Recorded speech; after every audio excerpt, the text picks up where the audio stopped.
play Oliver Queen, and you're riding this fine line between, being this raging homicidal type person and this. It's basically, how do you find the balance between this collected chaos? I trust the guys that are running the show. I think being a good guy, straight, wholesome good guy, it's not necessarily interesting. Right. Just being a totally unredeemable villain isn't particularly interesting either. Although it's more interesting to me because I have a fetish for villains. I love villains. But you want to straddle the line. You want people to. But what's your inspiration for that? To find that balance between the two. Not really a character. Although it's funny, the character that I played on Vampire Diaries, Brady the werewolf. If it had been called the Werewolf Diaries, he would have been the hero because he was just fiercely protective of his kind, and Oliver is nothing if not driven. So as long as you're producing a reaction, be it positive or negative, it's a reaction. It's when there's indifference that there's a problem. Go ahead, sorry. I'm sorry. Speaking of the Vampire Diaries, I was a big fan of you on that show. Thank you. You're welcome. And I'm just wondering, I know they give you a hard time. I know Julie Plec tweeted you when all the big signs were out when they were promoting the show and saying, you had your shirt off and they were teasing you and put your shirt on, Stephen. And how's their reaction been to your success? Oh, with those guys? Yeah. Oh, it's wonderful. My cousin Robbie, when I booked Arrow, he had the funniest reaction. He goes, "Oh, this is so good for me." Our boy. And right now he is the lead in the Warner Brothers, CW, Greg Berlanti, Julie Plec pilot, The Tomorrow People, Which is going to do very well. Playing a character named Stephen with a PH. So, how does it feel to be immortalized in a video game now that you have a skin in Injustice? So my buddy Nick gets in touch with me and is like, they're doing this game, Injustice, and you should see if you can voice Green Arrow. So I emailed Jeff Johns right away and I said, can I? Who's voicing Green Arrow? Can I?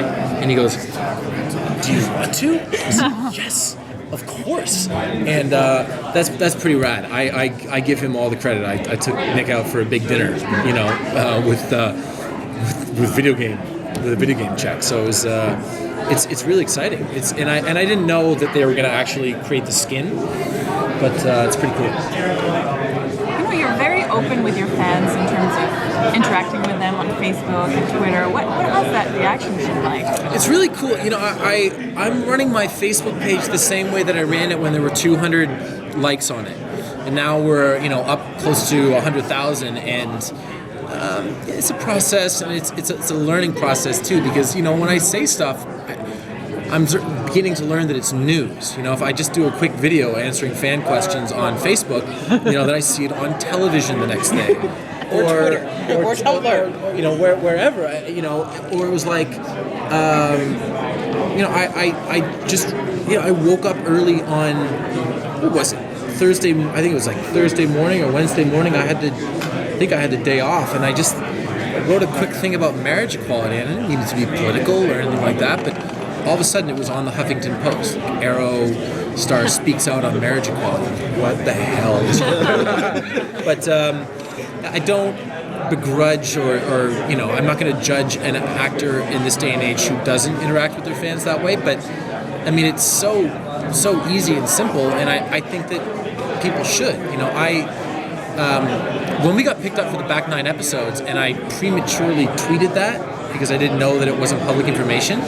There's an article the next day I think it was in Variety, like, this is how information should be disseminated nowadays. It should come from a verified Twitter account or a Facebook page, and I couldn't agree more. I apologize for doing that because it wasn't my place, but I think that, if and when that news comes in the future, if there's news about the show, it should come from me or Colin or Katie or Willa. Like, fans appreciate getting it from the actors in the show.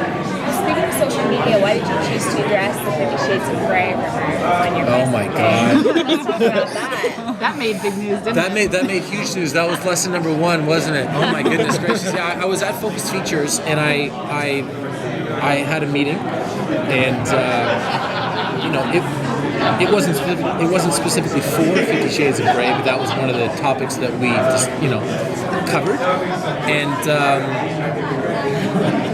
just discussed it. There's not even a script, or there wasn't at the time, but that'd be a cool project. Are you up for it? Would you do it? A lot of people. Am I up to actually do it? Yeah. If I mean, it's pretty racy. Sure, let's read the script though. Let's read the script to make sure that it's good. I mean, I did play a hooker on television, so it's not like it's not like sex scenes are. Not that Christian Grey is a hooker, but actually, I don't know. I don't know what he is. I haven't read the book, but it's not like doing sex scenes. I would be totally out of my depth, but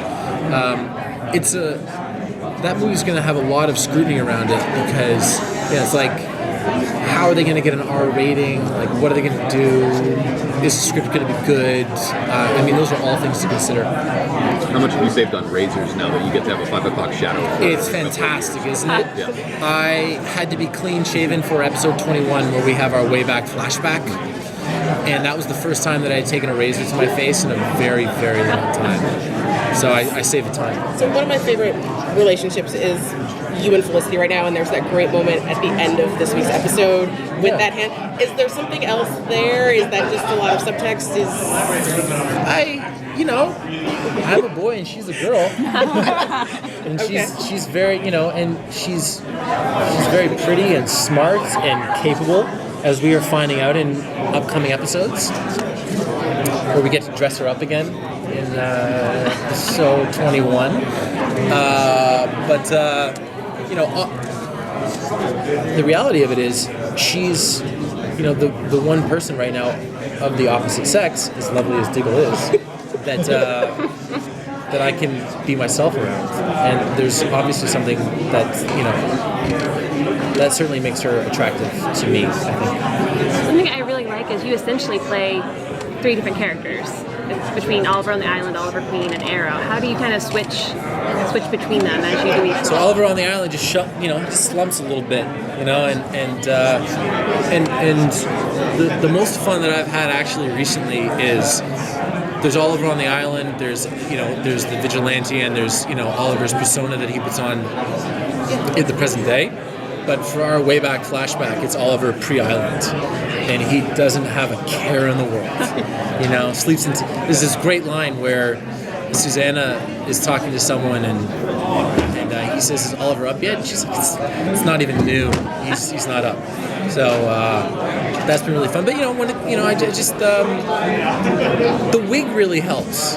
That terrible hair that I have. It's pretty horrible. It really helps because you just put it on, you just look at yourself in the mirror, and you go, "Hey, here we go." What can you tease for the rest of the season? So we have our way back flashback, where we get to meet, a bunch of characters at a very different point in their life. John Barrowman, Jamie Sheridan is back. Colin Sanders is back as Walter. Flashback. Susanna is a doting mother and not a co-conspirator.